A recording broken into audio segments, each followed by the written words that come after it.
A few years ago, the federal government announced that Canadians would have access to $10 per day childcare across the country. So how well is this program working? Today we're going to chat with a columnist with the Financial Post who would argue that it's not working very well. Matthew Lau joins us from Toronto. Matt, thank you for taking a few minutes to chat with us today about Daycare. I want to get into a discussion about how well this program is working, but first I do want to talk about sort of the mechanics. How is this program set up? What was it designed to do and more? But let's start with the big picture. We have a constitution in this country which lays out what each level of government should be focused on.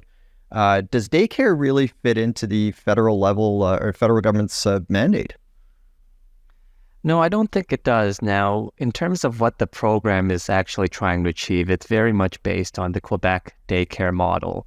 And for decades now, several decades, the Quebec, in that province, they've got very heavily subsidized daycare and is very heavily government controlled as well. And the goal with the national program was the Liberal government wanted to roll out something similar to the rest of Canada. So they have these bilateral agreements with all the provinces and territories, which can vary quite significantly. So, for example, in Ontario, a lot of it, even though it's a federally funded program and then it's administered by the provincial government, the province may actually download, and in Ontario's case, actually does download a lot of the responsibility then to the municipalities. Whereas, for example, in Alberta and in other provinces, even though there is still that shared role between different levels of government, they might have, for example, more focus on the provincial government than on municipalities. So if we think about this actual structure of this program, if I understand it correctly, the federal government will give money to provincial governments who give money to daycares if they charge parents $10 per day for their child to watch them. Is that the idea? Here's some subsidy money, and then you would lower your price or have the price set at this affordable Yes, $10 per day. So the federal government has committed to, when they initially rolled out this program, it was about $30 billion over 5 years to stand up this program and set it up. And then an ongoing cost of about $9 billion a year, or a little bit more than that. Now, some studies have been done, for example, by Cardis, which is a think tank in Ontario, to say, is this really enough money? And it suggests that probably not. The provinces, in order to properly fund this program, will have to kick in many, many billions of dollars more on their own. But that's essentially how the program works. There's a huge amount of government spending, and in order to access this government subsidies, these daycares need to basically lower their cost towards $10 a day.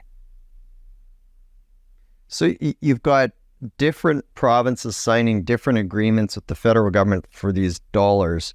So I'm guessing it may be a little bit different province by province, but generally speaking, if you're a daycare operator and you decide, yes, I want to get in on this so I can get these subsidies so that I can offer a low rate to potential customers, is it just simply a matter of applying and getting accepted into the program, or is there like a backlog where there's not enough money to go around, so you've got those who have been accepted in while other daycare operators are left out in the cold?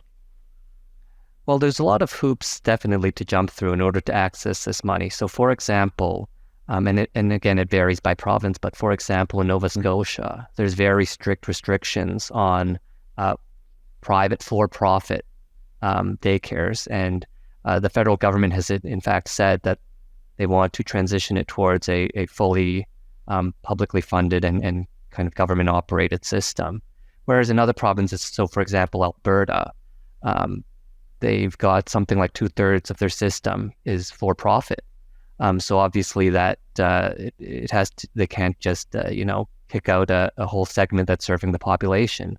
But there are still a lot of hoops to jump through. So for example, the Alberta government has recently said they want to issue a survey to basically collect a lot more information about the costs of running a daycare. And if you don't provide this information, they may start cutting you out of the program. They've also, for example, imposed all sorts of other restrictions on cost controls, mandatory audits, and that sort of thing. So again, it varies by province, but it's certainly it's not too simple to access this money. There's a lot of red tape and a lot of hassle. Okay, listen, when we come back, we're going to dig into how well this program's actually working.